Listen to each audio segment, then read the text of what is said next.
Hey hi hello guys, welcome to our channel. So ఈరోజు recipe వచ్చేసి 6 నెలలు నిల్వ ఉండే మిరపపండ్ల పచ్చడి అనమాట. సో దీనికి కావాల్సిన ఐటమ్స్ అయితే ధనియాలు, జీలకర్ర, వెల్లుల్లి, చింతపండు, పండు మిరపకాయలు.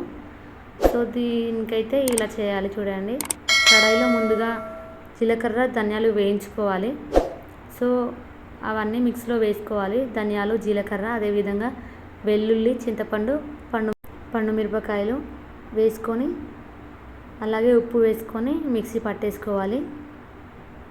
సో చింతపండు అయితే కడగొద్దు, వాటర్ అయితే కొంచెం కూడా పడకూడదు ఆ పచ్చడిలో. సో ఆ విధంగా చేసుకోవాలి. మిక్సీ పట్టేసిన తర్వాత ఈ విధంగా నూరుకోవాలి. రోటిలో అయితే ఇంకా బాగుంటుంది, రోట్లో నూరుకుంటుంది అయితే.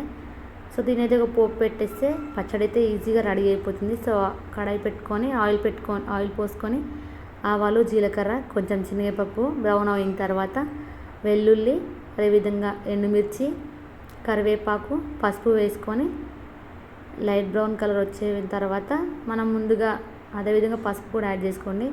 ముందుగా మనం మిక్సీ పట్టేసుకున్న పచ్చడి అంతా అందులో వేసి మంచిగా కలిపేస్తే పచ్చడి అయితే సింపుల్గా ఈజీగా రెడీ అయిపోతుంది. సో నోరు బాగాలేదన్నప్పుడు, నాలుక రుచి లేనప్పుడు అయితే ఈ పచ్చడి తింటే చాలా చాలా చాలా బాగుంటుంది. సో మీరు ట్రై చేసి చూడండి. సో చాలా సింపుల్గా ఈజీగా ఉంటుంది. తింటే అయితే ఇంకా మంచిగా ఉంటుంది, నాలుకకి రుచిగా. సో తిని చూడండి, ట్రై చేసి చూడండి. ఈ విధంగా ఉంటుంది, నోరు ఊరిపోతుంది మనకైతే అసలు తింటుంటే. Thanks for watching. Subscribe my channel.